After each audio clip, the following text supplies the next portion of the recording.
মহসিন।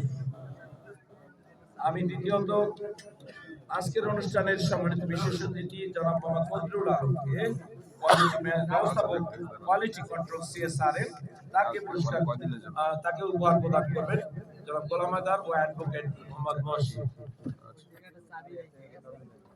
এবারে আজকে আমন্ত্রিত অতিথি বরিশাল মহানগরী শ্রমিক কল্যাণ ফেডারেশনের সম্মানিত সভাপতি মাস্টার মিজানুর রহমানকে উপহার বিতরণ করবেন কাজী গোলাম হায়দার এবং অ্যাডভোকেট মোহাম্মদ মহসিন। এবং চতুর্থত আব্দুল মালিক ভাইকে উপহার বিতরণ করবেন